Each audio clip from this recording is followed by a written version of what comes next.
Om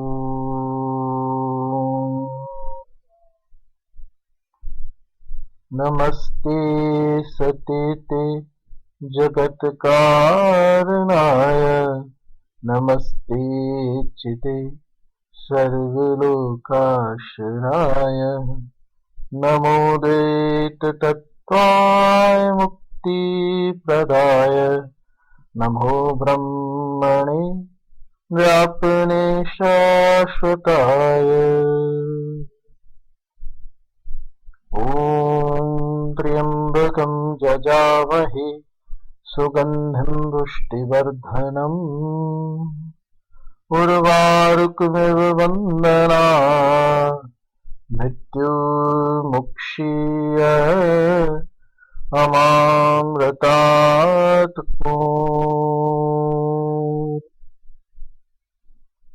Om Sarvesham Swasthir Bhavatu Sarvesham Shantir Bhavatu Sarvesham Purnam Bhavatu Sarvesham Mangalam Bhavatu Sarve Bhavantu Sukhinah Sarve Santu Niramaya Sarve Bhadrani Paschantu Ma Kaschit Dukha Bhage Bhaye Om Shanti Om Shanti Om Shanti Om Shanti Om Shanti. Energy, power. Energy is a word, when we say it, we feel it also. The Shakti, the Adi Shakti in Vedanta says about the universal power, universal energy, which is everywhere in all human beings, in all animals, in all plants, in a small stone, in a big hill, in a river, everywhere there is energy. Due to this energy, we are moving, we are binded together, we are thinking, we are speaking. All the activities, all the karmas, all the actions are taking place in this universe due to the energy. So what is the energy? There is an old story of creation in Vedantas and Hindu tradition, which says that in the beginning the Shiva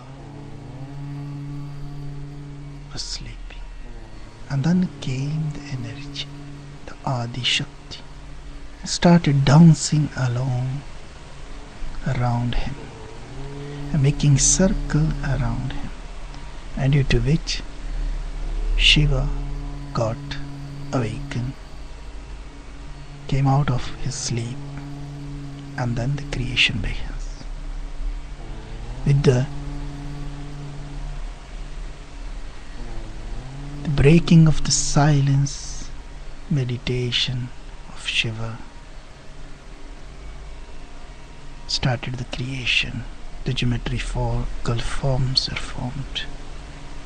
So that's why everything, if you go beyond the physical form, you will feel that energy. For example, you see yourself, your body, your physical body. When you go beyond your physical body, you will come to your energy body, your subtle body. When you break a small stone and break till its last atom. After that, when you break it, what you come with across is energy. So everything have that energy. So in other words, the basic unit of whole universum is an energy. So all the materialistic world is an energy. Even Einstein says, Albert Einstein I mean to say, E is equal to mc square. So energy is proportional to the mass. So you can have energy from mass, and mass can be converted to energy. This is the basic law of thermodynamics. For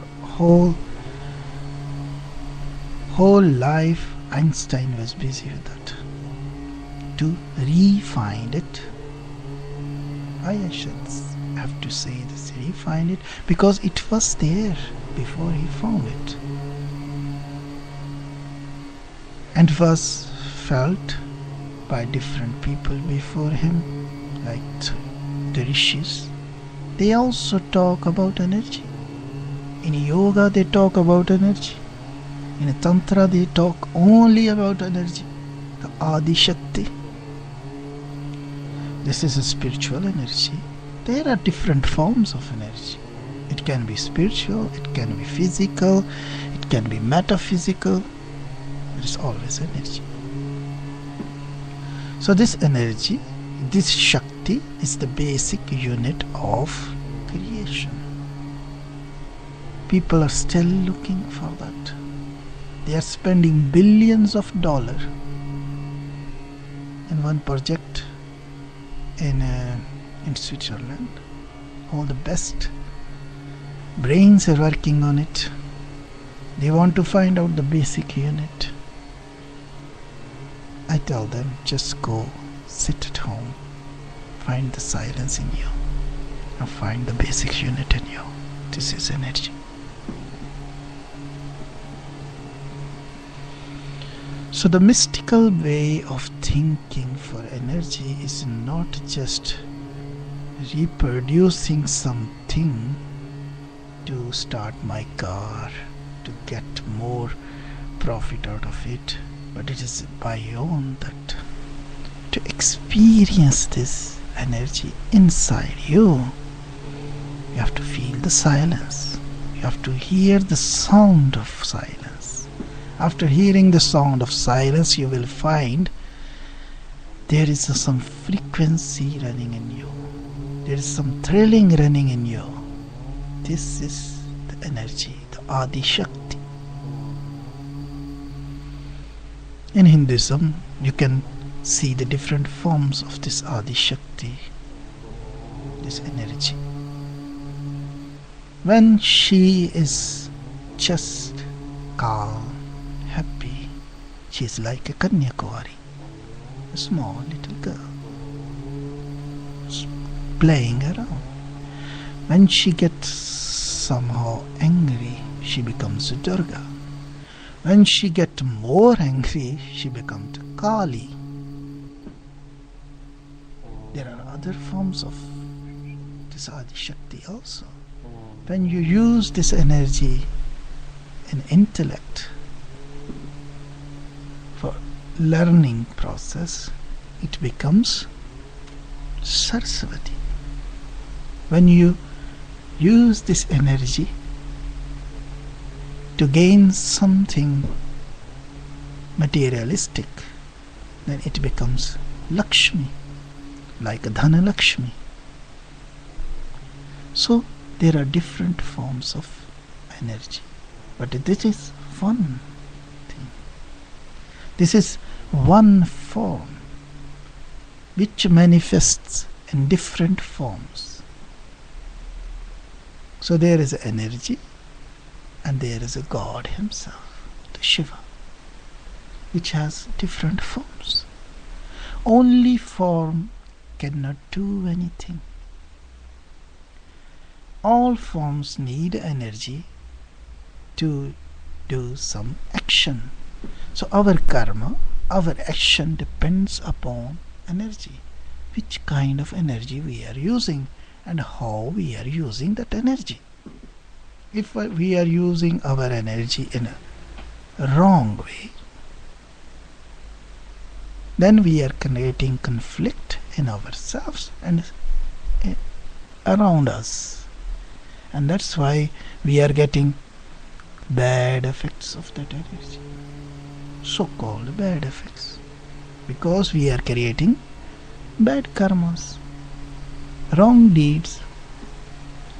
But if you utilize your energy in a positive way, in a good way, for the well-being of others and well-being of yourself, then it becomes a goddess. So the action of the person depends upon the energy, and result of the action depends upon the process, how the person have utilized that energy. So in Hinduistic approach, they say your karmas depends upon the Shakti. The goddess will decide what kind of karmas you are doing. But it is upon you also, because you got a free will, how you utilize that Shakti, that energy inside you. So when you create good karmas, then you have to reborn to get the fruits of this karma. And when you do bad karmas, you have to reborn to pay the fine of that bad karmas. This is the circle of creation. But there is a third way, a mystical way, where you can go beyond this circle. This comes in Gita also. Krishna says, Sarva dharmanna paritajya mamik sharanam braj aham tab sarap pape vayo mokshami mashuche. So you surrender to me and I will take care of everything. Do your karma in my name. Do all the action in my name and for the well-being of yourself, and do the karmas for the well-being of your surroundings, then everything will be utilized. And you have not to reborn, and you have not to come in this circle again. You will be out of this circle. So we must use the power what we get in the right direction.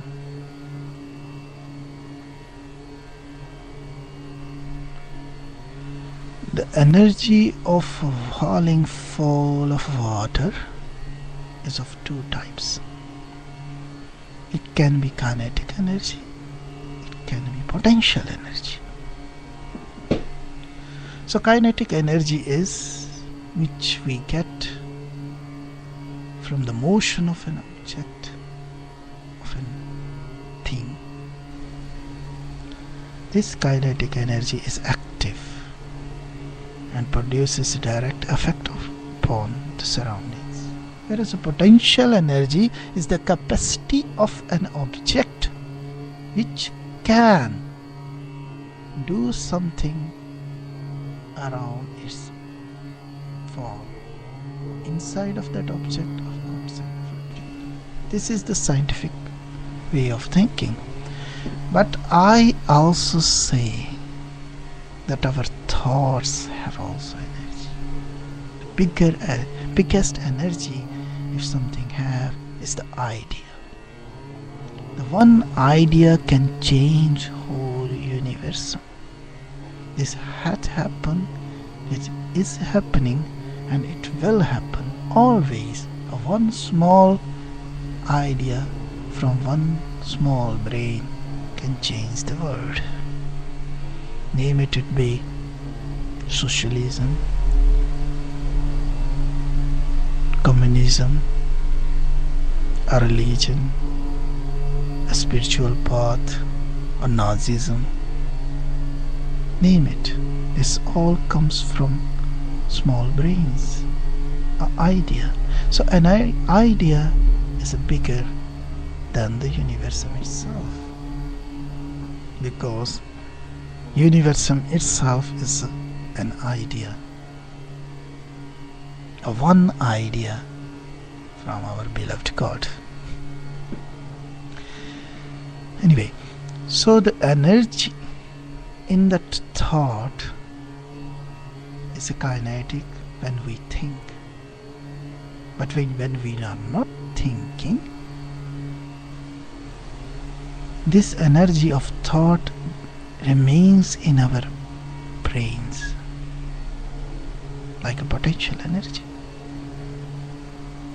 So that's why to utilize this thought energy in a proper way, we must think.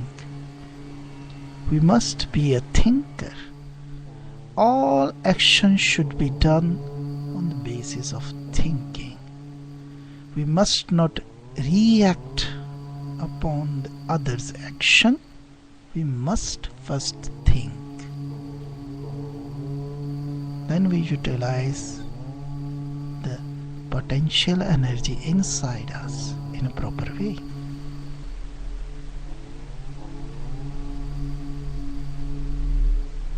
For example, if somebody just fall in front of you in some comic way when he was walking, if we start laughing, we create a negative approach towards this person.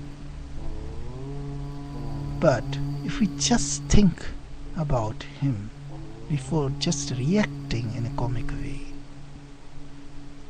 then we will feel the pain what the person got when he was falling.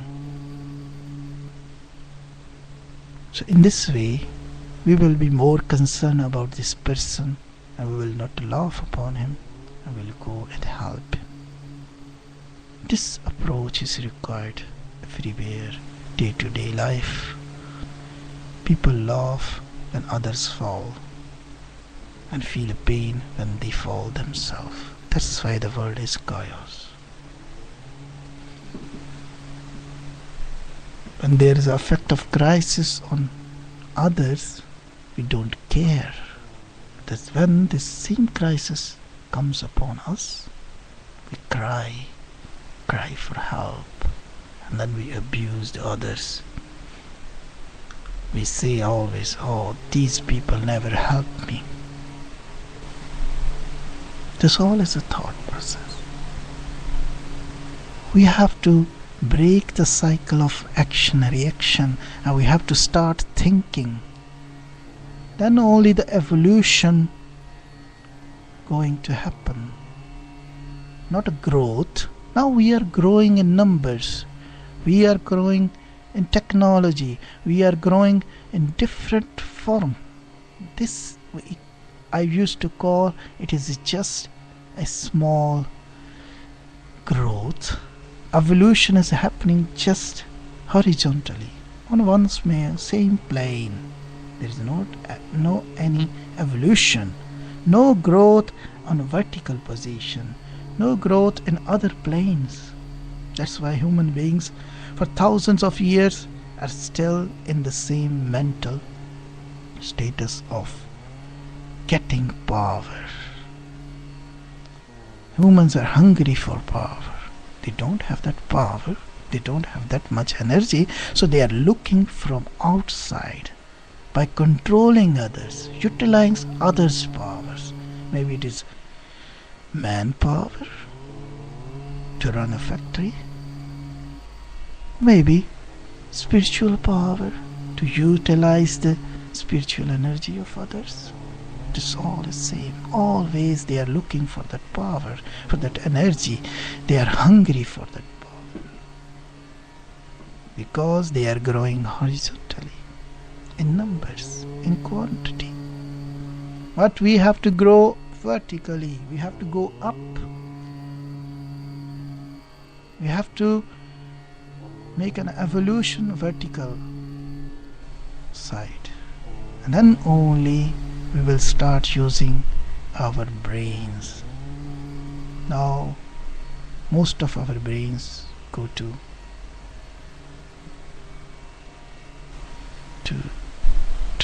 unutilized form. We are not using our brains because we are not thinking. Just start thinking from now for a while.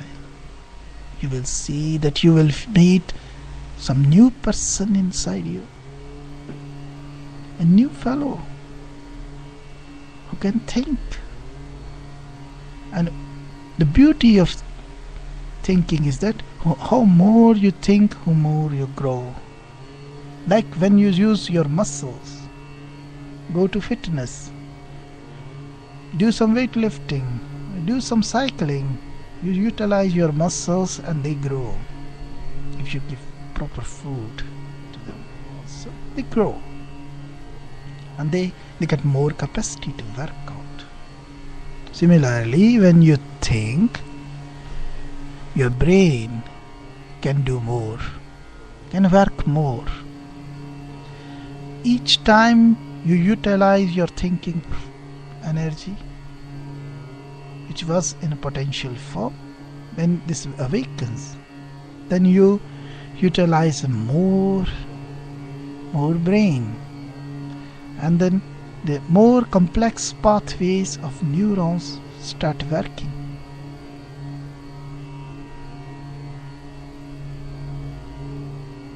This is how we utilize our internal Shakti.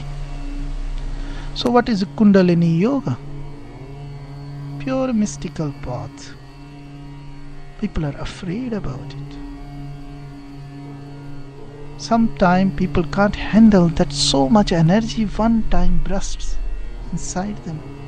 In Kundalini Yoga, in Kriya Yoga, in another form of meditation, where you utilize your internal energy, the potential energy which is sleeping inside you, like in a chakra meditation, you just activate one by one your energy centers.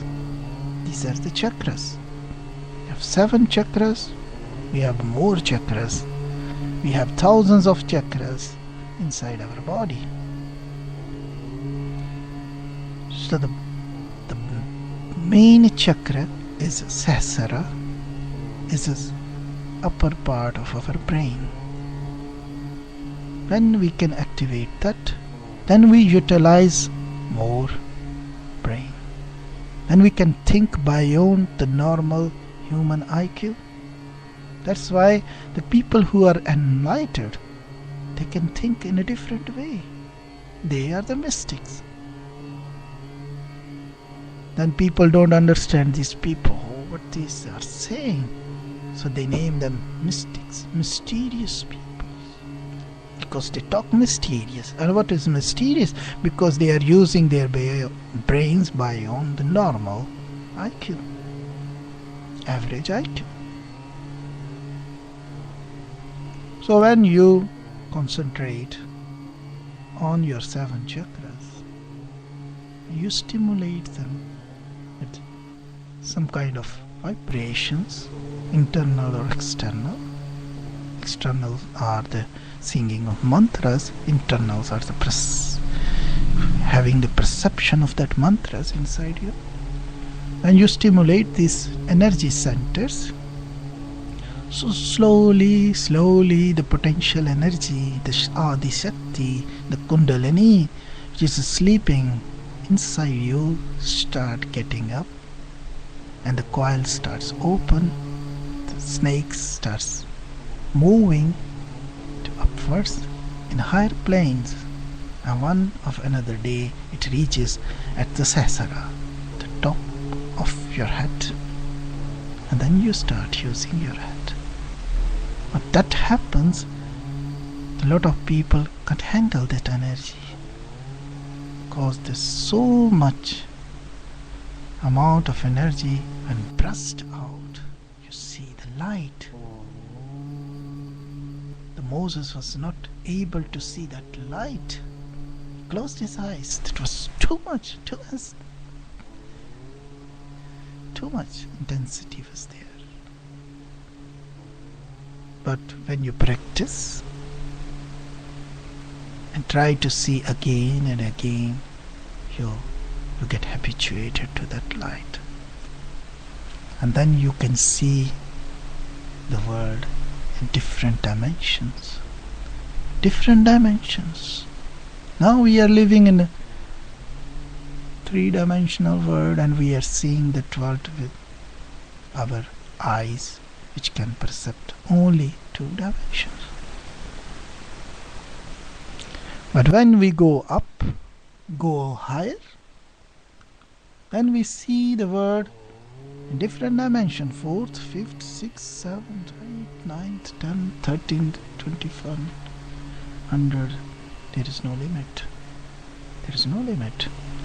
Because these dimensions are made by God. God is limitless. He makes everything limitless. We are the persons who have the limits. So we have some limitations. That's why we can't go beyond that limitations. But now you see, we even don't use our that energy, that power that we have got till our limits. We are using it at all not. So just think. Just think. Take one thought inside you that grows like a seed, and just keep on watering with your more intention, and concentrate on the thought and give the warmth from your heart. Give some space to that thought to grow, and concentrate on it as if this is the only thing in this world you have left.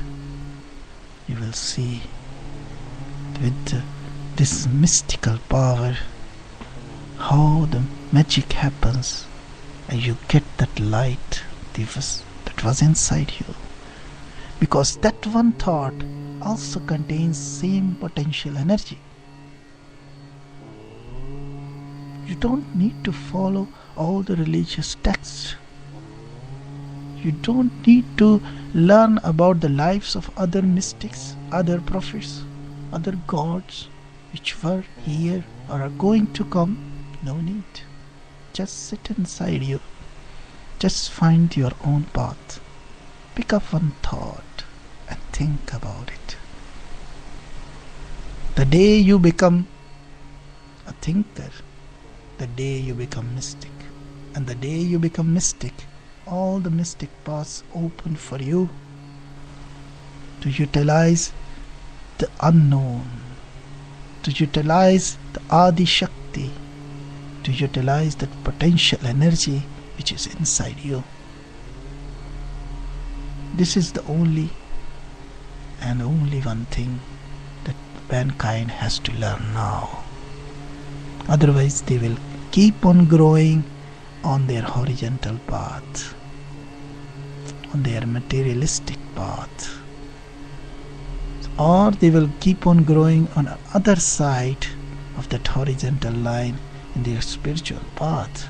But they have to grow vertically. They have to think about it and become a mystic. Om Shanti.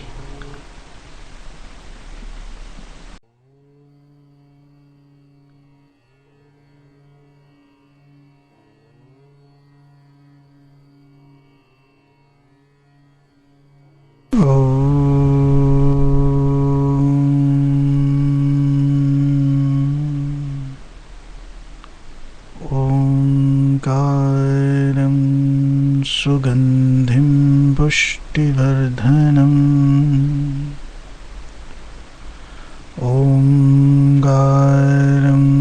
सुगन्धिं पुष्टिवर्धनम् ओंकारं सुगन्धिं पुष्टिवर्धनम् ओंकारं सुगन्धिं पुष्टिवर्धनम् ओम शांति शांति शांति.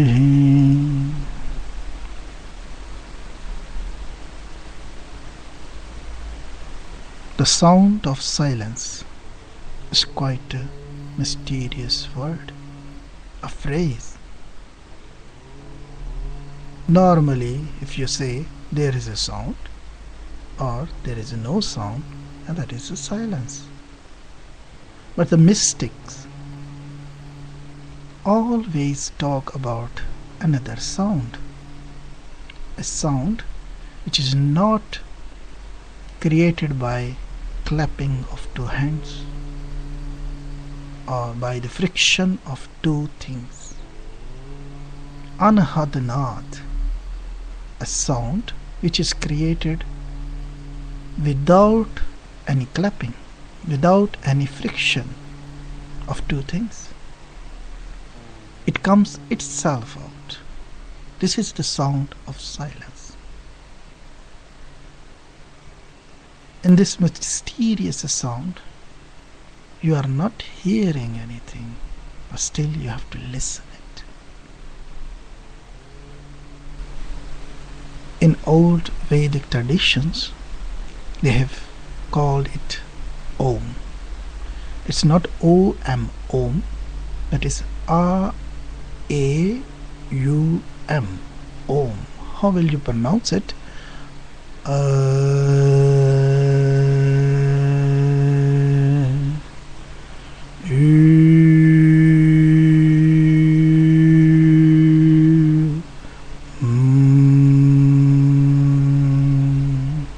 After these three sounds, there is one more sound, which is a sound of silence. So to create this sound of silence inside you, you have to repeatedly say Om, Om, Om in a special manner.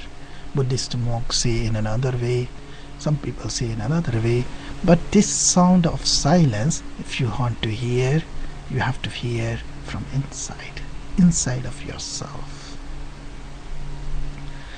In other traditions also, they are looking for the same.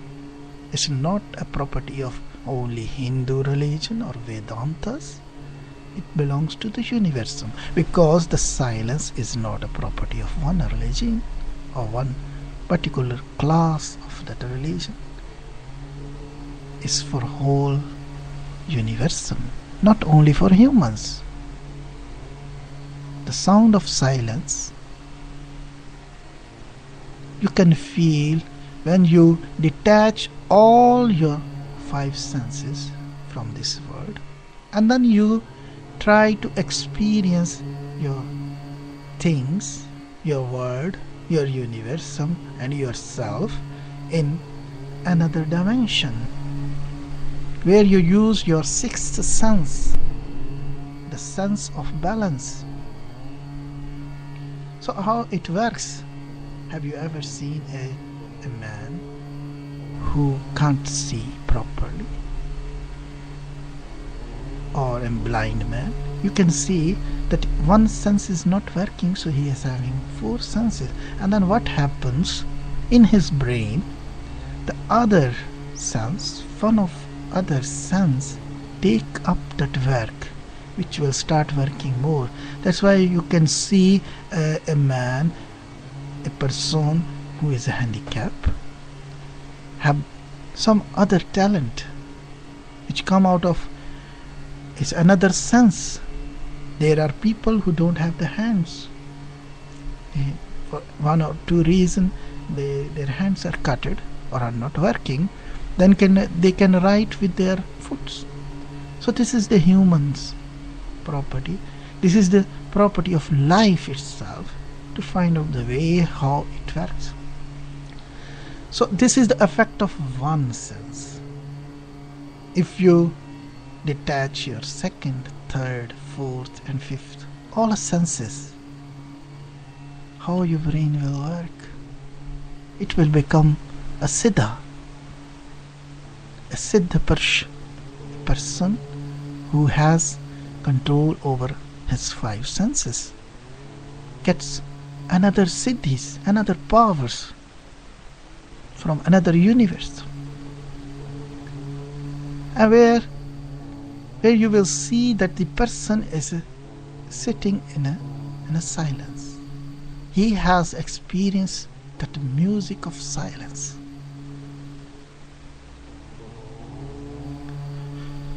When you say Omkara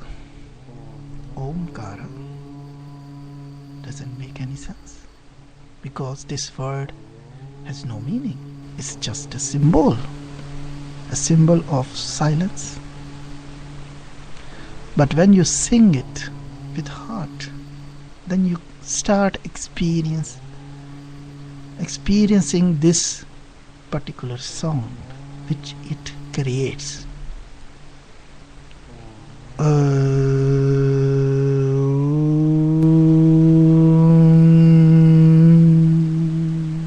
Just do this repeatedly for several times.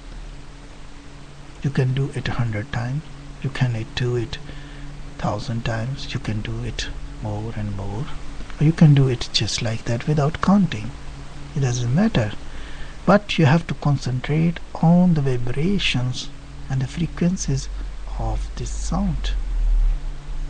On a particular level, you will reach to a state where you will cut off all your senses and you will be immersed in this sound. And then you will feel another frequency in another plane, and that sound will be the sound of silence.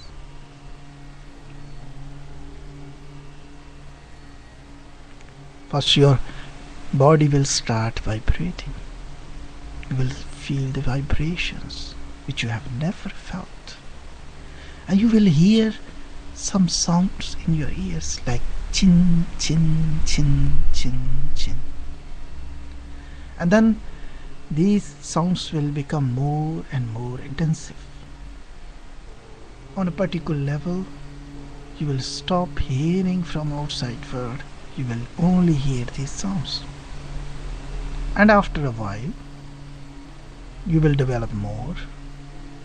Inside your sight will become more proper, more clear. And then you will start listening a special music. A music of very fine magician. It's God himself. You know, when you are sitting in a big room, a big hall, people are talking, making noises, and if you switch on some music here and there with normal volume, you will not hear that music. But if you strictly ask these people, okay, now please stop talking, shut up, I want to listen this music only, and then you will see that you can feel that music. Similarly, when we stop listening from outer world, we sit in ourselves, then only we can listen the universal music created by the God himself. Anhatnath. Continuous dance of Shiva. He's dancing. Shiva is dancing. Whole materialistic world is dancing on one vibration, on one tone, and that is the silence, the tone of silence. It's very special. There are lots of traditions who ask you to do different kind of bizarre things, I have to say. But the mystic always try to show you the way. No, go only for this one particular mantra, and that mantra is made up of 5 words, 5 syllables, or some kind of sounds which don't make any sense. Like in the chakra meditation and kundalini meditation, you have lam, vam, ram, yam, hum, om, om. These 7 sounds for 7 chakras. But the last chakra worked with the sound of silence. So actually in each of these sounds, we have that particular sound inside it. The hum sound, humming of that vibrational sound is always there in these words or these sounds. Like a bhavra, like a fly making zoom, zoom, zoom, zoom sound. The zoom sound, if you concentrate on that sound or create yourself inside you, you can feel that vibration inside you, the vibration of silence. So how you can feel it? Simply saying Omkara will not help you. Simply saying Om, Ek Omkar will not help you. First you have to clean yourself. First you have to have control on your 5 senses. You have to shut down that outer music if you want to listen your inner music. You have to shut down all these attractions from outer world, which you are perceiving from your sight, from your smell, from your taste, from your touch, and from your hearing. Then only you can have the experience of inner sound. So you have to meditate. You have to become a silent person. That's why there is a tradition in India that a lot of rishis, a lot of mystic people stop talking. They don't talk. We say it Mauna Vrata, fasting. The fasting by not talking. It's not only when you fast you have to stop eating. Eating is one part of the 5 senses. There is one more method of fasting, not talking. So they fast by not talking and try not only to stop talking outside, but to not talk from the inside also. I'm concentrating on one sound of silence.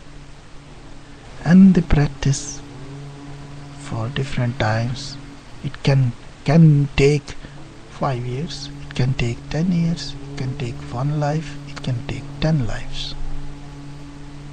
But the day you will cut off your connections with the outer world, you will start listening that music, the music of silence, the music created by the best musician in the world, God Himself.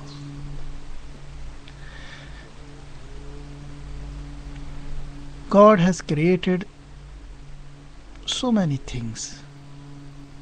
He didn't do it with His hands because He don't have a hand. Creators don't have a hand. How is it possible?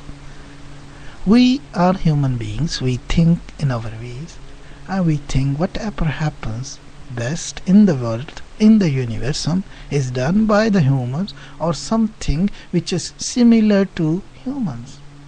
No, there is something bigger than that. Much, much bigger. We are very small in front of it. We are actually nothing. We are so small, even we can't compare it. We are negligible. But we are part of it. We are the basic unit of this universe. We are the basic unit of this creator. We are the basic universum of this creation. I always say the creator and creation are not two things. There is no beginning, no end. Creator was not created by anybody because he is the creation himself, but it doesn't work with the normal human mind and brain and intellect. How is it possible? There is no book which don't have the start and end, but there is one book God has created in this universe which has no starting, no end. This is circular. If somebody asks me how mysterious this talk is, how is it possible? There must be end, there must be beginning. But then that is not a godlyhood. It's not God himself. It's not the creation of God. Then I say there is something else. For example, if you see a circle and ask somebody what is the beginning and the end of the circle, they don't know. They can't specify one point. Each point is the beginning and the end of the circle. Each point is the beginning and end of the circle. Similarly, if I start today now, this is the point where everything was started. This is the point where everything will stop. This is the basic unit, I, me. And we have to just find out who am I? What am I?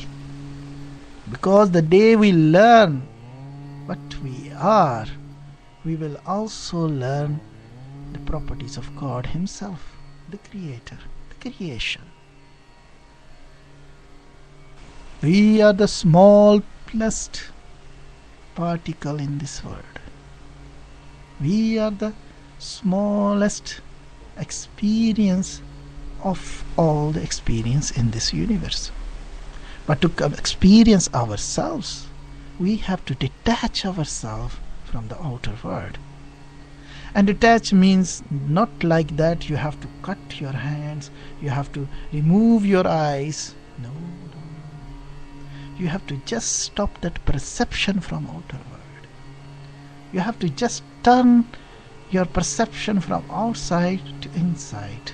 The day you will learn the trick, the day you will master the technique, you will become a mystic. And then only you will learn how to think. Now we are not thinking. We are living in this world. We are not thinking. We are working. We are working like a robot. Action and reaction. We are just doing action and reaction. And sometimes only the whole life we are doing reaction and reaction. Somebody give an action and we just give the reaction. And then an action and then a reaction. And sometime happens reaction and a reaction and a reaction and a reaction. Now is the time we are living where we are just busy with all the reaction part of it. There's no action anymore. No evolution. There are revolutions. No evolution. No change in the DNA of mankind has been seen. Why? So many years.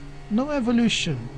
Because now the evolution should take place at the level of mind, at the level of intellect, which is not happening. We are not using our brains. Sorry to say that. We are not using our brains, and there is no question of using properly then if we are not using that all. You see how the scientists have found out that there are people who can use their 5% brain, 2% brain, and they are the intelligent people in the world. The rest of the brain goes waste.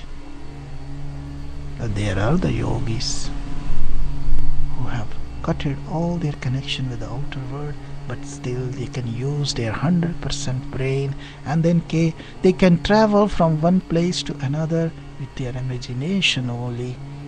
They can learn everything just by sitting in silence. So mysterious is this, not? Everybody has the right, everybody has the chance to do it, but still we are not ready for it. Why we are not ready for it? Why I said like that? We are now living in a time which is near to end time, as the people say. But I say no, this is not end time. There is always a start of a new thing, new thought, new ideology. So now is the time of transformation. There are people who say that Shiva is the destroyer. I don't believe in it. Shiva is not a destroyer. He transforms. That's why he is the god of meditation. He is not a god of intellect or mind like Brahma.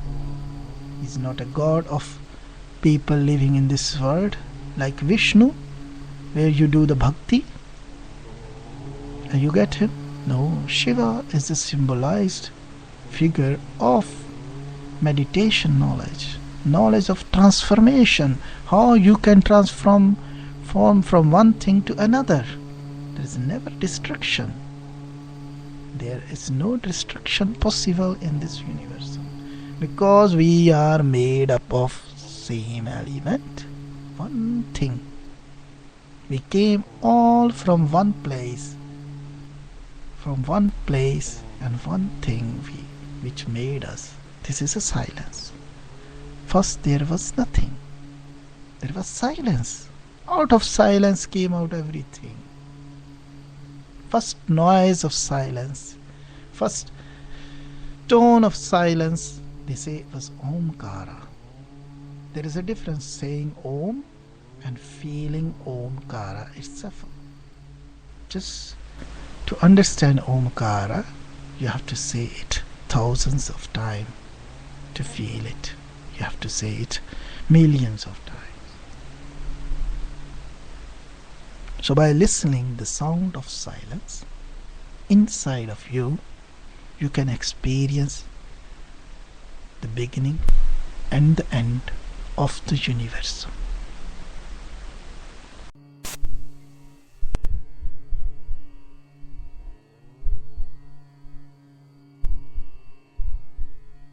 Om Shanti.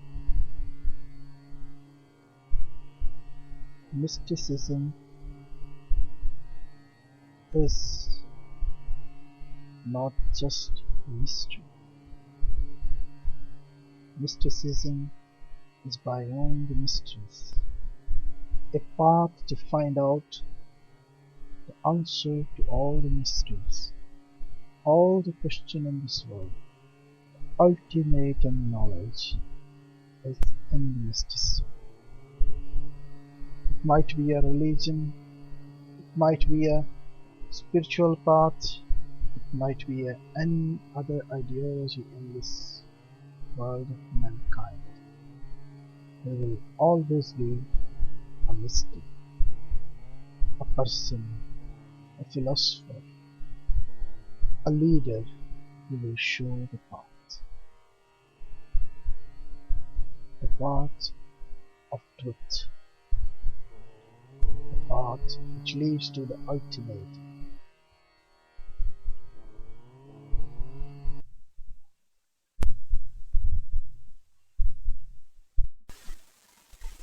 Om Shanti Shanti Shanti. God. God is one. There is only one God in the whole universe, in the whole creation. There is one creation and there is one creator. And they both are not different from each other. Creation is a creator and creator is a creation. To learn this, first we must test the basic unit of that creation. The basic unit of that creation is not an atom, is not an electron, is not a string of energy, it's not a small particle, it's different. It's not materialistic. Anything which changes is not a creation itself. It's just the feeling, the perception of that creation. The real creation is beyond the perception, beyond the five senses. So what is that? This is our self. Inside us, we have something which is not materialistic. Some people say this is a haste, a zeal, a spirit, an atma. This identity inside us is the basic unit of whole universe, whole creation. And it is not different. It's not outside of this creation. We are in that creation. We are part of that creation. To learn this properly, I suggest just think this creation and creator like a big sea. You see, in the sea, we have different waves of water. Some are small, some are big, and they come and they go. These are the universes which are created by the sea. It's when these waves move here and there, you can see small bubbles coming out of the sea. Above the surface of the sea, these are the small identities, but we are. And due to the ahankara, due to the ego, we begin to think, oh, we are higher than the sea, we are something special, we are different from the sea, because we have another shade. No, it's just an perception, a, a wrong perception of ourselves that we are different from than the creation and creator. No, we are same. Because when this bubble breaks, it goes back into the same sea water. It is made from that same sea water. So if you want to learn the constitution of that sea water, you just have to test that bubble, the constitution of that bubble. Similarly, to know the Paramatma, just check your Atma. To know the Holy Father, the Creator, just check your Spirit, the Holy Spirit. That's it. So this is how you can learn the basic properties of Godhood. God is a loving. He loves everything. Similar love we have also inside us. But when there is no love inside us, due to some reason, due to some traumas from this life or from our past lives, so we can experience a different mode of life, which is a hate. So absence of love is a hate. Like absence of light is the darkness. It's just absence of love. If you create a little love, all the hate will go away. That's why hate is nothing, it's just an illusion. As the darkness is nothing, it's just an illusion. By creating a small light, you can destroy the bigger darkness. By creating a small love, you can destroy all hate inside. That's why light, love, is a divine thing. So now we have God. There are also so many gods in the world, especially in Hinduism. You see, there are 330 million gods. That's a big number. And they have given each god a name also, a form, a symbol, a whole character they have created. But still, the Sanatana Dharma, Hinduism, say there is only one God.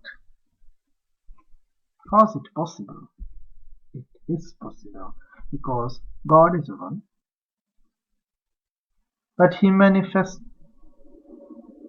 itself in different forms depending upon the situation. As, for example, there is one man, he is a father, he is a grandfather, he is a son also for somebody, and he's a brother-in-law. He has different relations, different names in different situations, and he behaves in a different way.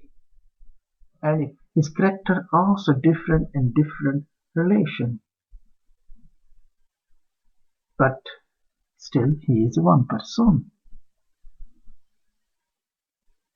I can be father, I can be a son, I can be a husband, I can be a brother, but still I am what I am, the one person.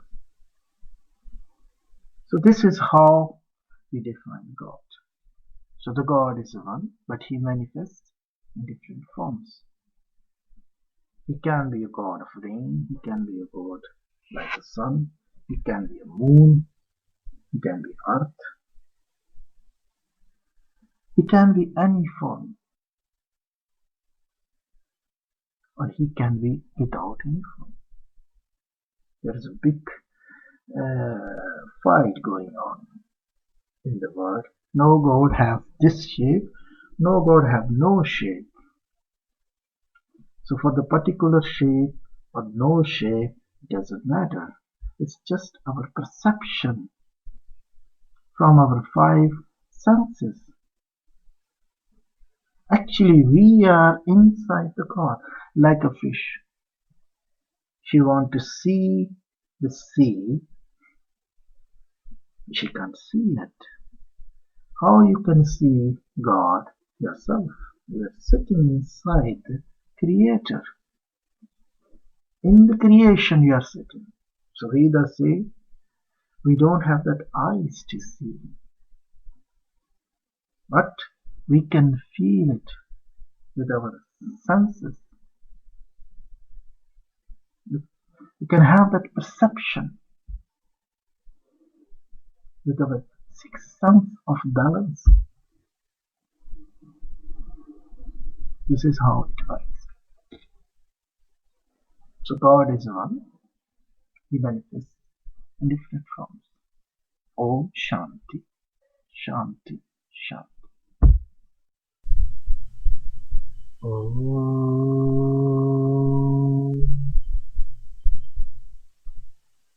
Shanti, Shanti, Shanti. Ayurveda. Ayush means life. Aveda is knowledge. So the knowledge of life, science of life, is Ayurveda. So it's a lifestyle. It's not a system of medicine.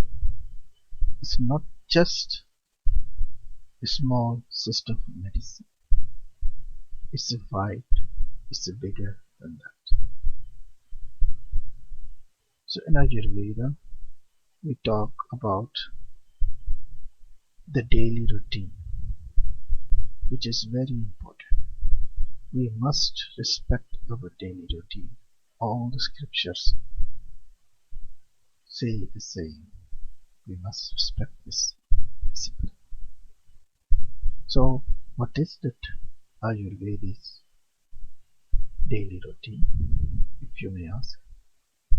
I will try to explain you few simple things that we must do every day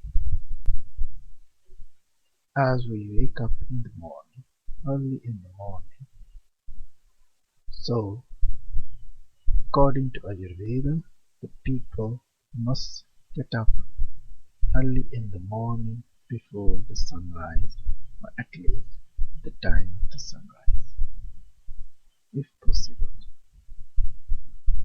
The sunrise varies from the season,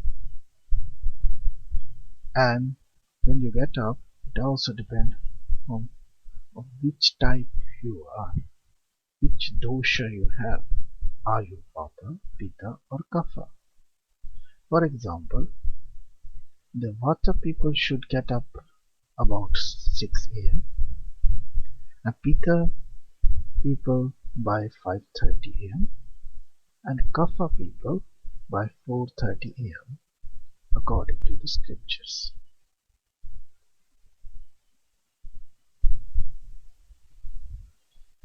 When you get up early in the morning, just before opening your eyes, rub your hands together just like that, make a noise of rubbing, and you will feel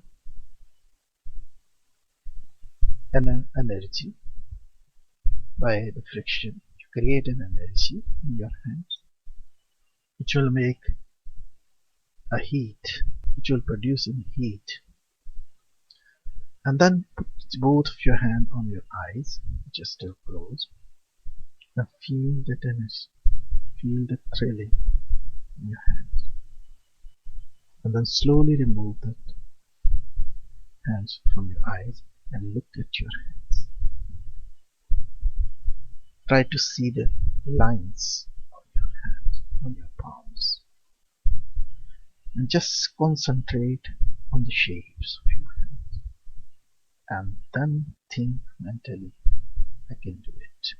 I can do anything. This approach will bring you to a state where you will have higher confidence. So after that, when you get up in your bed, pray to your God in simple language and ask for the good day. Say good morning to God and yourself. And say also, don't forget to say good day. So start with that. Good day. And when you get up and come out of your bed, touch your earth, the ground nearby you, with your right hand. And then put this hand on your forehead and pray to Mother Earth. Just give thanks with respect and love.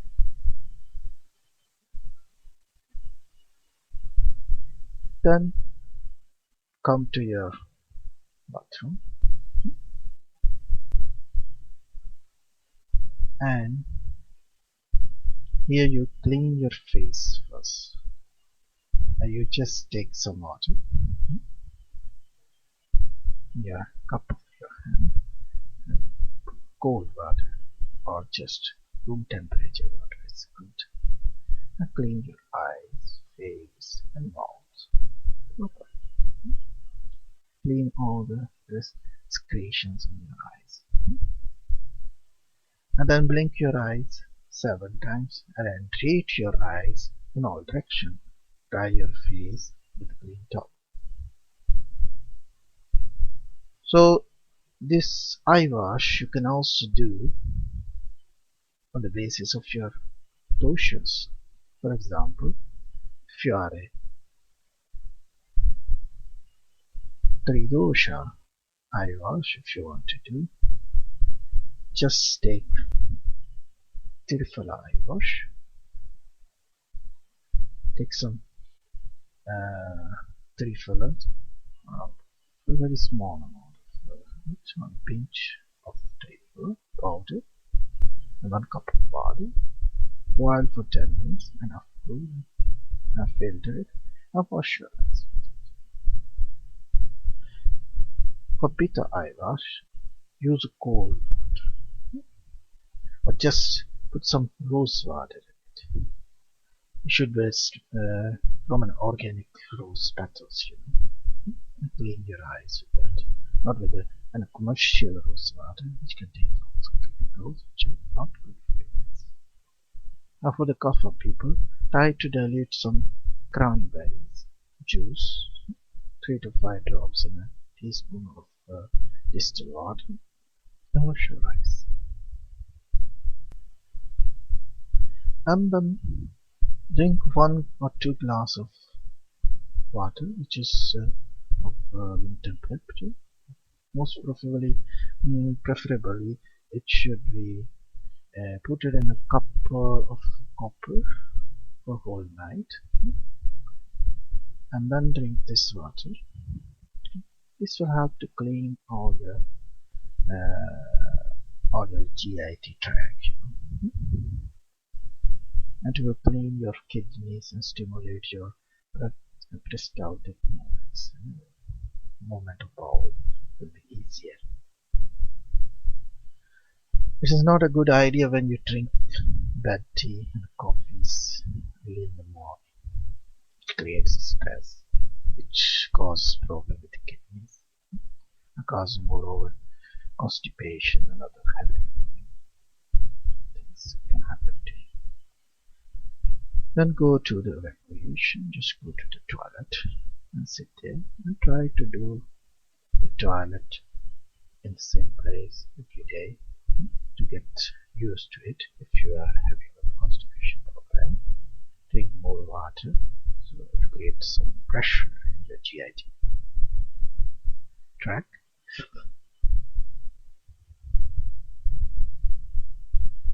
And during the evacuation, there is one more important point which I have learned from the Vedic style, that when you go for toilet, just clench your teeth tightly.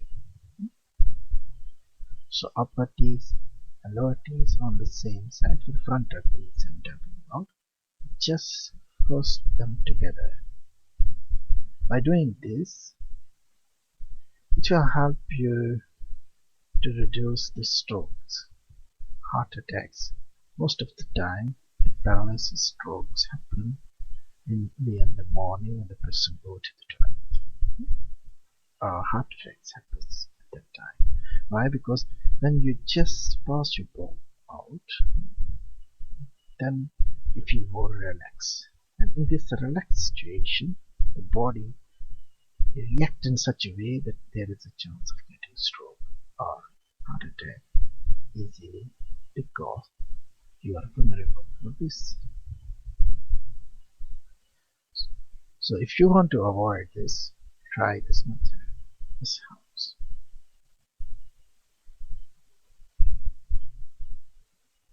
After finishing this, go for cleaning your teeth. Before you clean your teeth, just clean your tongue with a scraper, tongue scraper. Just for the Vata people, we advise golden tongue scraper, and for Pitta people, the gold, silver scraper will work, and for the copper people, copper one is good. A stainless steel scrapers for the tongue can also be used. Scrap your tongue 7 to 10 times. Clean it to help to stimulate all your body organs, inner organs. So it's good for the health also. So it gives you a nice massage early in the morning for your tongue.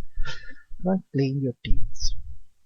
Most of the time in the villages we used to use the babul stick or the neem 3 sticks, and we chew it for a while and use it like a brush to clean the teeth, to remove the particles, the food particles from the teeth, in between the teeth. And then we can use also that licorice root, Glyceris labrum, root sticks for this brush. So after cleaning your teeth, gargle good. So for the gargling, when you are doing the gargling, do it nicely on all sides of your cheeks. Clean it good. You can also use gargle oil. So warm sesame oil is very good for that. Put some oil in the mouth and do the gargle vigorously. And then you gently throw out all the oil. You must not take in that oil because it removes all the toxins which are inside your mouth and nearby the bloodstream. So it's not good to take in. Just throw the oil, the rest of the oil. And then gently massage your gums with your fingers. After gargling, you can go for your nose. Just clean your nose nicely with the warm water. You can do it. Some people also do yoga, and they do with the special sutras. You can put in one nostril one thread, and then you can take out from the mouth and clean it. This is the difficult part of it, but it's good. Doing this nasi can help early in the morning, but in the nasi we use some nasal drops, some oil of medicated ghee we can use. For example, for vata people, sesame oil, ghee, or vacha, calamus oil you can use. And there are other nasal drops you can use. Drops. For pitta people, brahmi ghee, brahmi give you the anti-stress, so it helps to calm the pitta person. And sunflower oil or coconut oil can also be used. For kapha people, vacha, calamus root oil can be used. If you put few drops of this oil both sides of your nose and just massage very slowly, it will help to reduce the stress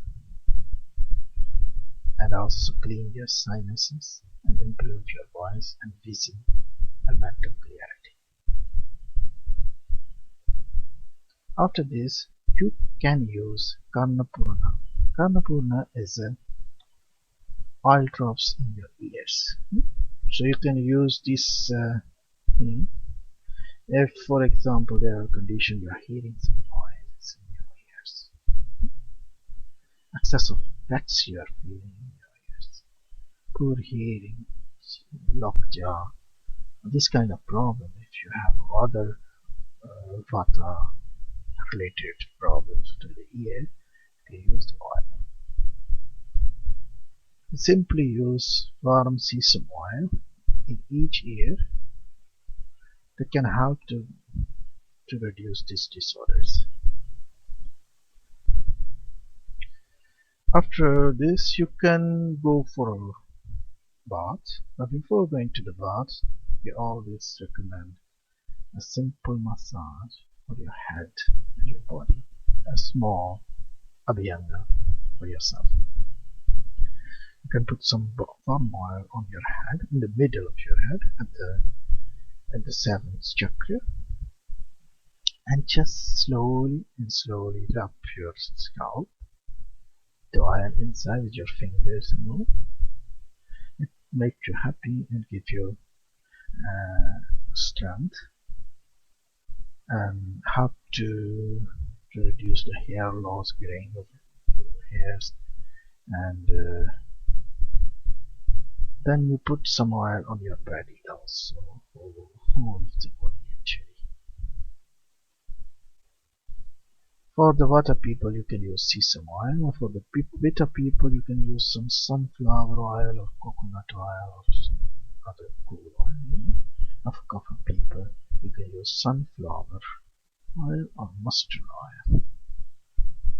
There are other oils available in the market, for example, water massage oil, pitta massage oil, or coffee massage oil that can be used for that purpose.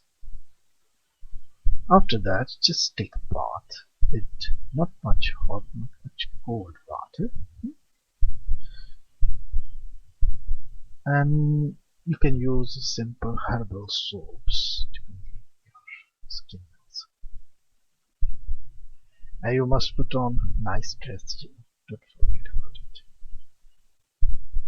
because it brings you the beauty and the virtue, and bring you the good luck if you have nice clean clothes. It should not be expensive. You can use normal clothes, it should be clean, which goes with your body and with your color.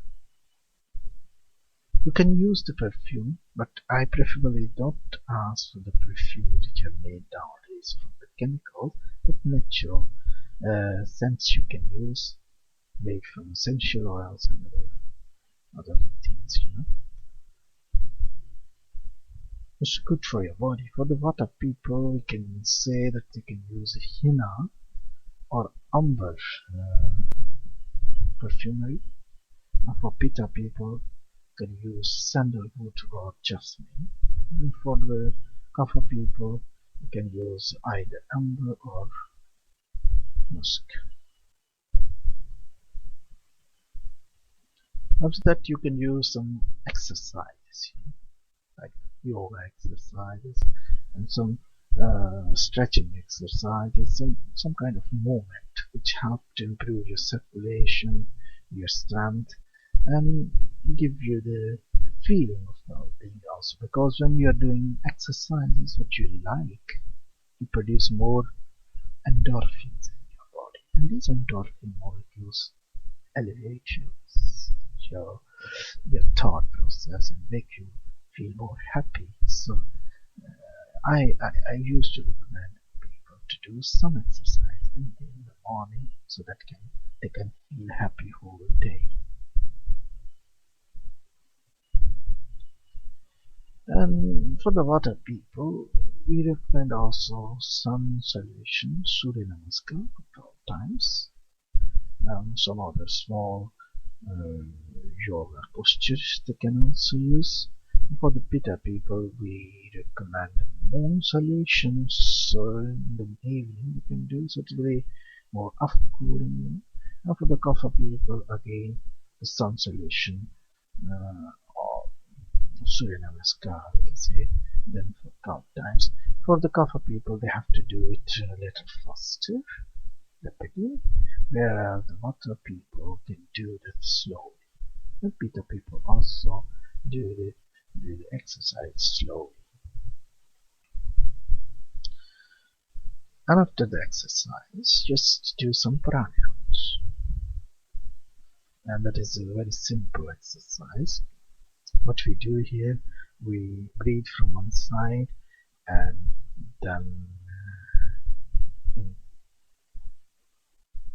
exhale from the other side, and then vice versa. So this is the whole exercise. At the same time, alternative nostril breathing is good for other people if they do it 12 times.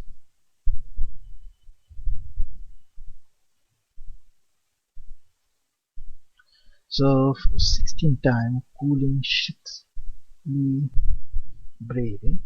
Here what you do, you turn up your tongue in your mouth lengthwise and breathe through it. For the pitta people, is very good exercise.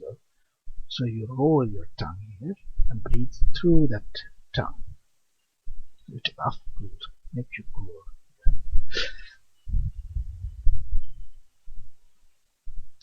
And for the kapha people, I recommend near about 100 times. Bastrika. Bastrika is a small, short breathing, but faster. It helps a lot. And Kapalabhati, you can do for all the three doshas. Slowly concentrate on your mind, and then on your body, and then do small, short breathings from your navel. This is Kapalabhati. After the pranayama, when you have cleaned your nostrils nicely, the nadis are clean, go for meditation. You can use different kind of meditation. At least 15-minute meditation is required daily in the morning. You don't need to follow special methods. If you don't know anything about meditation, just sit and concentrate on your breath. Feel the breathing, the way how it goes inside till your navel, and then feel that how it comes out. If you can't concentrate on that, just concentrate on your navel and just breathe in and out from your abdomen. So abdominal breathing is very important. Just sit calm. And then you can go for the breakfast. Have some breakfast, nice breakfast. But as early in the morning, the sunlight is low, the Agni, the inner Agni or the digestive fire is not that much high, so you should not take much of the food. Just take small amount of food and go for the lunch. And in Ayurveda, so when you are working, concentrate on your work. For the breakfast time, for example, Vata people must take breakfast around 8 o'clock.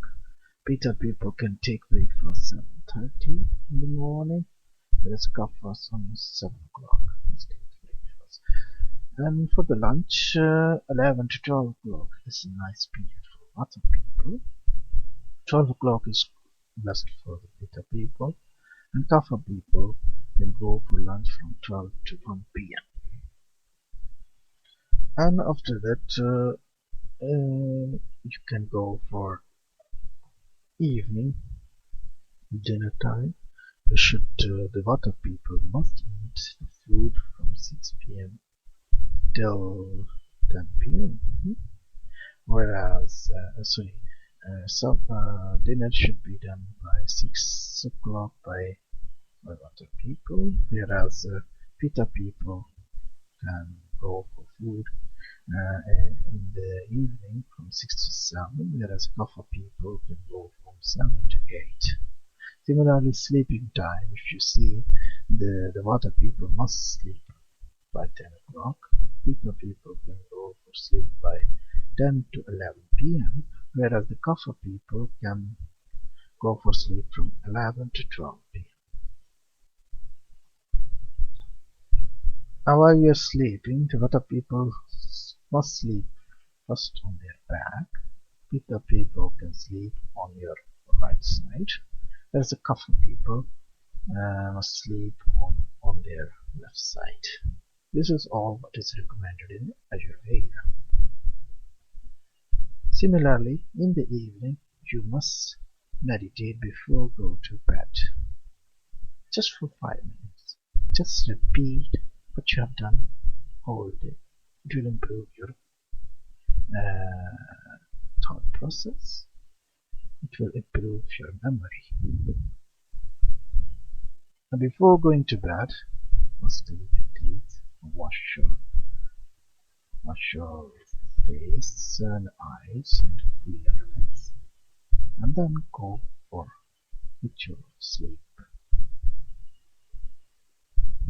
Before going to sleep, just do some prayer and to the God once again the whole day that He has given to you.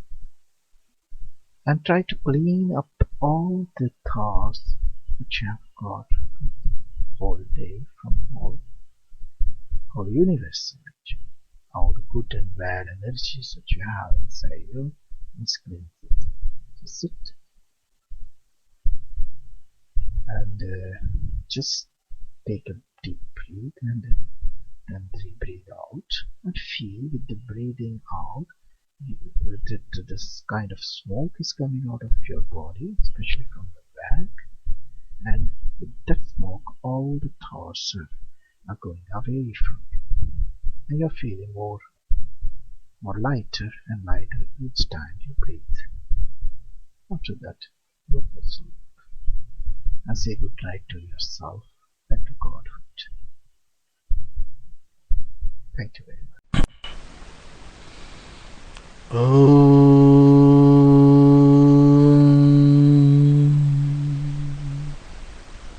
त्र्यम्बकं चजामहे सुगन्धिं पुष्टिवर्धनम् उर्वारुकमिव वन्दनात् मृत्युर्मुक्षीय मामृतात्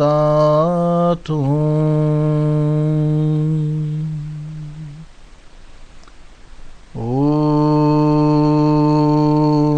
त्र्यम्बकं जजामहे सुगन्धिं पुष्टिवर्धनम् उर्वारुकमिव वन्दनात् मृत्युर्मुक्षीय मामृतात्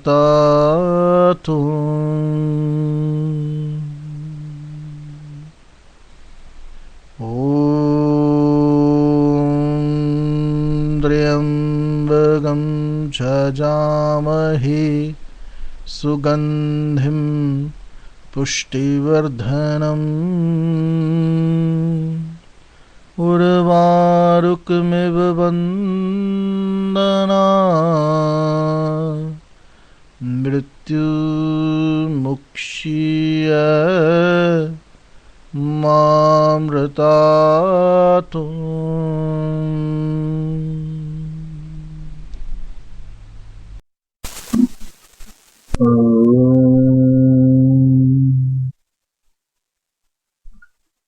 अस्तु मानो सद्गमया तमसो मा ज्योतिर्गमया मृत्युमामृतंगमया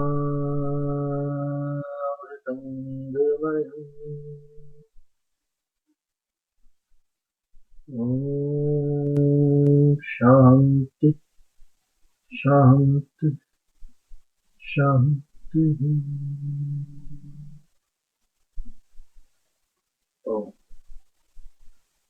ॐ Almighty. Astoma Sagadamaya.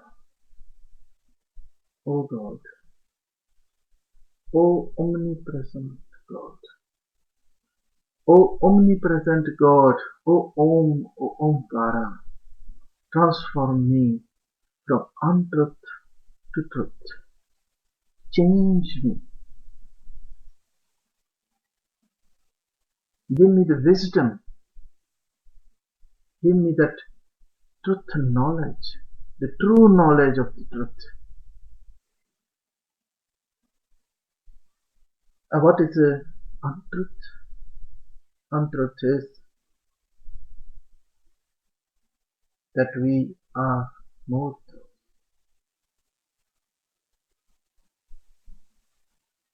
Due to our ego, we believe that my body is myself. But the body is just a body, just a covering, just a wrap. It covers our inner soul in this material field. Like an astronaut when he goes from Earth to the space, he has to wear some special suit so he can withstand all the pressure and he can have all the air what he needs from that suit because his body is not made for that particular environment. Similarly, the inner self doesn't belong to this material. So that's why we have got this earthly suit, the cover. That's why scriptures say this is just a clothing, like astronaut has his astronaut suit. So when you are on the earth, you need this body, you need this prop. If there is a puncture in the astronaut suit, in his clothes, he can die. Similarly, when you are on this earth, if this body is not functioning properly, you can get pain, internal pains. That's why you get the trauma, you get the problems outside first. Because we start to think that I am this body, and this body is decaying, I am also decaying, but I am not decaying. Only this clothes is decaying, this body is decaying. So, oh God, give me the wisdom of Stoma Sakadamaya, so that I can learn the truth. I can have that wisdom, where I can have that perception of truth. And how can I get this? First, I have to remove my ego. Because ahamkara was the thing which led to all the creation. Otherwise, everything was together. Everything was in total. And there was this condition of ahamkara. Due to that, we got the bubbles in the water, which were small and created the geometries of the universum. And you see now how many forms we have. And still it's going on, it's expanding in all dimensions, endless dimensions. There is no one dimension, two dimension, three dimension, four dimension, 20 dimension, 21 dimensions, no, endless dimensions. God never makes things with a limit. There is no limit. His property is like this. He is limitless. And God is limited. He can't make something limited. We are limited people due to our ego. That's why we make everything with a limit. Our thoughts are limited. We can't think beyond something.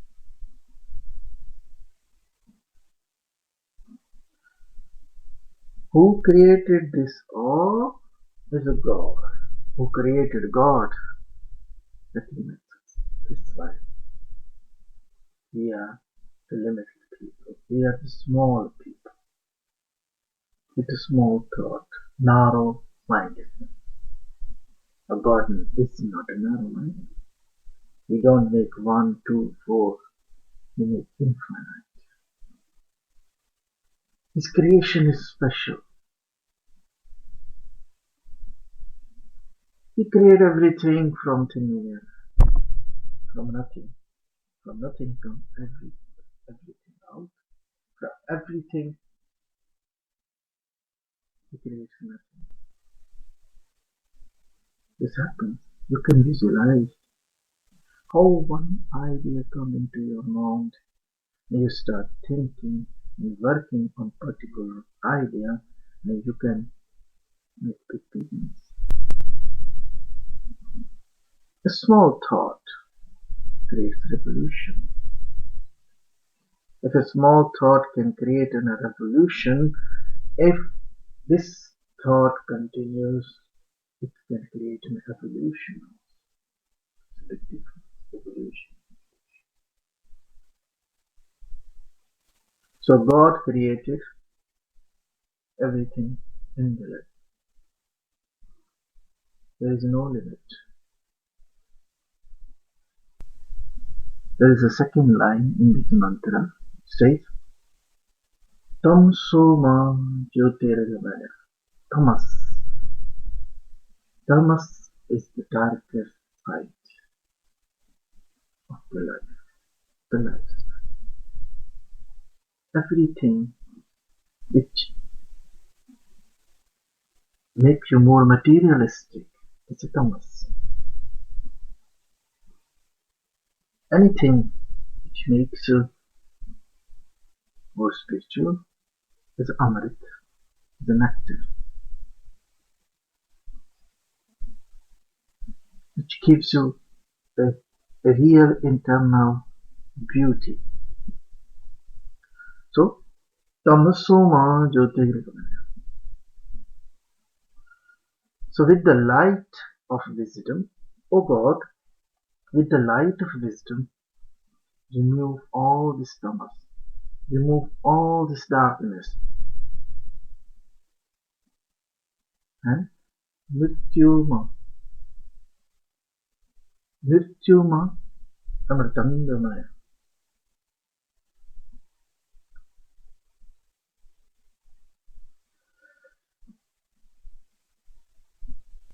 We think we die. We think we die, yet we never die. The spark of life is always here, inside us, outside us. Sometimes this spark of life comes inside us, inside the material suit of astronaut, like an astronaut. So, this suit, this material form gets the life and start working in its way. But when this spark of life, you can say spirit, you can say life force, you can say different words, doesn't matter. When this start thinking, I am this body, I belong to this world, the day the death starts. That's why we are dying. We are just waiting for the death. Every day, slow death. Due to different reasons, we think my body is myself. No, yourself is different. So with this wisdom, we can learn how we can transform death to immortality. Mrityuma mritangamaya. And then we ask for peace. Om Shanti, Shanti, Shanti.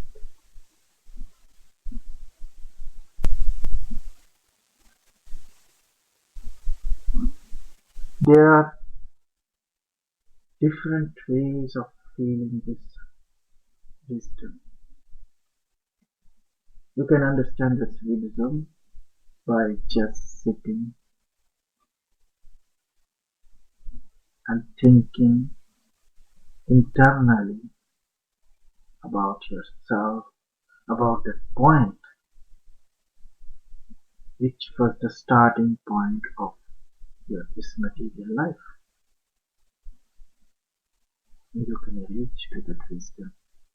You will learn that this point was every time. This point is known as Bindu. In Vedas, in Sanskrit, they say Bindu as a point, as a dot. There is one method of meditation also, where you make a dot on the wall and just try to concentrate on it.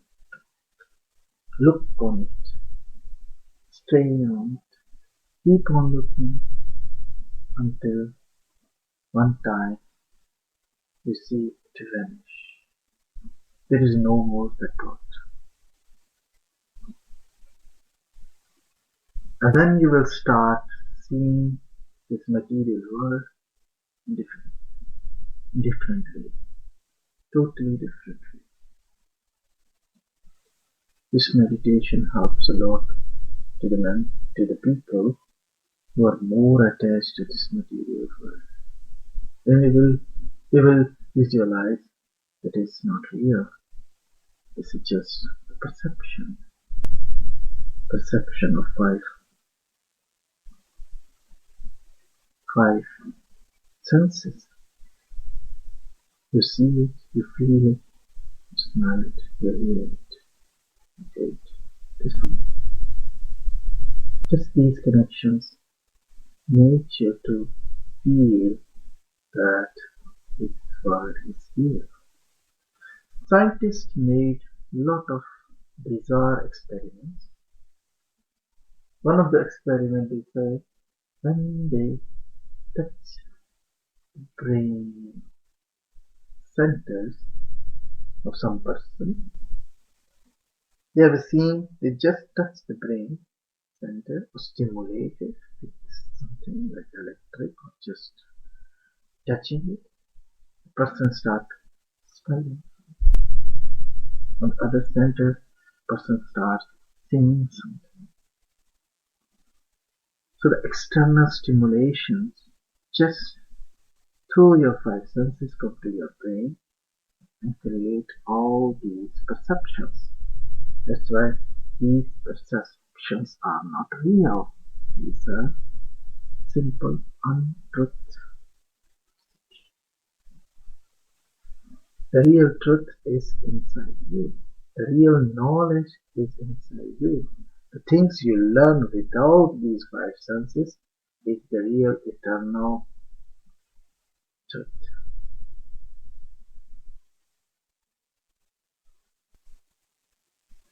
When you are fixed on some materialistic goal, you are busy with the tamas. You are busy with the maya. When you are busy with the maya, that leads you to the darkness. The spiral of darkness is a maya. You think you are moving, but you are still standing in the same position. You ask people, all of us are working. So you ask somebody what you are doing. I am working, I'm not busy, I'm doing this, I'm doing this. And we work for 20 years, every day same misery, same life, still we don't learn. If person didn't learn in 20 years, or he can learn another 20 years, no, this became habit. This is how the system works. System don't want humans. They want machines. So how we can make the evolution? We think to make superhumans, and we are going down in the tamas and creating machines. That's why after Krishna's time, this is now approximately 26,000 years past, humans have made no evolution. They have just grown in different dimensions. They have grown in population. They have grown in their materialistic wisdom. This is also wisdom, but with the tamas. But they have not shown any evolution. Because for the humans, evolution can happen anytime in their lifetime if they can just learn the basics of making the evolution. That is a transformation, turning from untruth to truth, making some light in the darkness, becoming immortal in this mortal. This all is possible only with one method, that is meditation.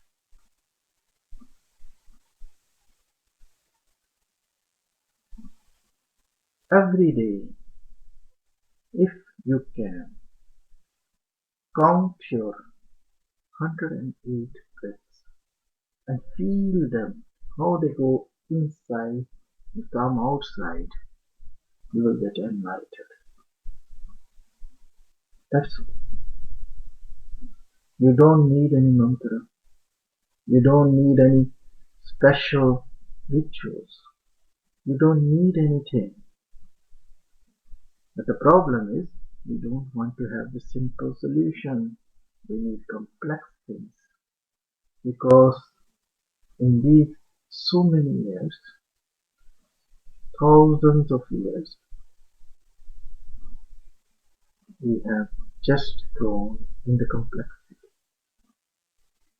It's not our fault. All the material world is growing in complexity. It's expanding. The universum is expanding. Materialistically, we are expanding. We are making more forms. It all started with one bindu, one dot, one small point, and line, one more line, and one more line, one triangle, two triangles, and then made square, and then rectangular, and then pentagon, all started like this forms. And these forms make the materialistic structures more and more complex things than the living cells, than the multicellular beings, and then the mammals, then the humans, and then the system. No more evolution.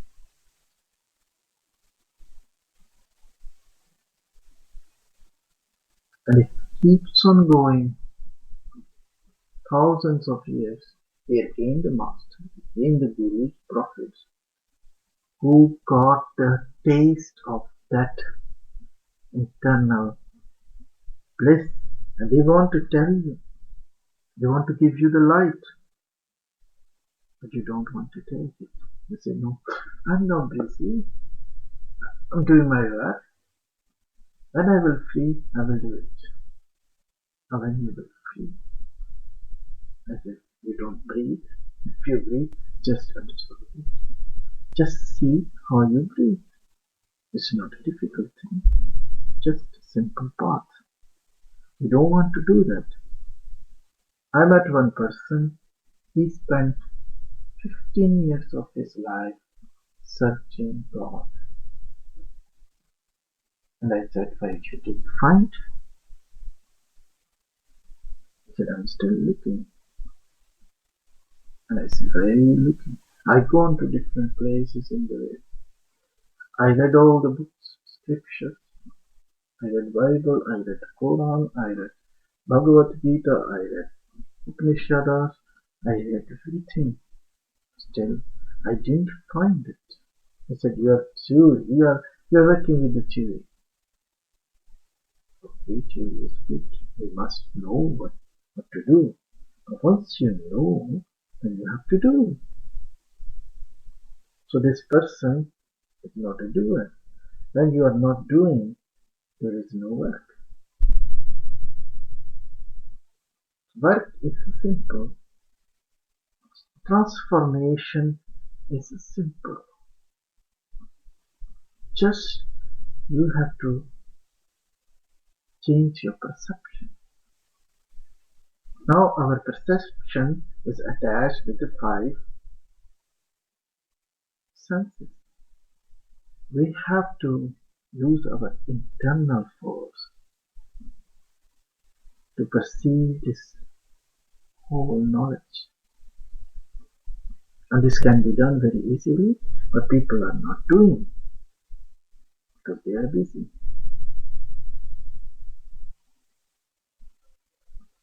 To find the peace, the shanti, we must concentrate on one point.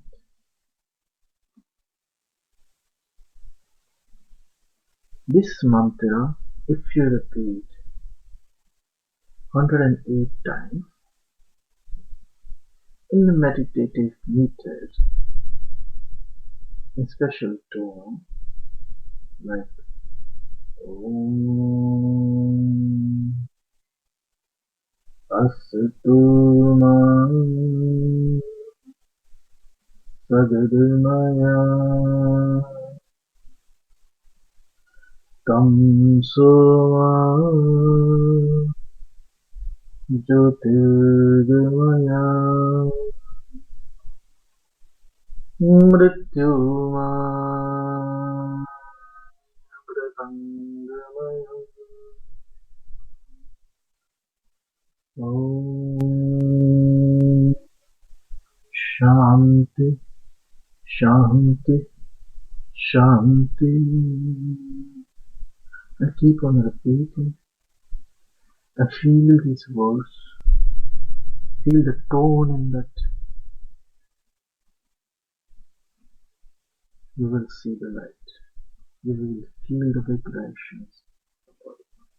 That much energy is there. And if you start perceiving that energy in you, it will transform you. Just do it. Don't think, don't spend your 50-20 years to look for the real knowledge. Real knowledge is inside you. Just start it.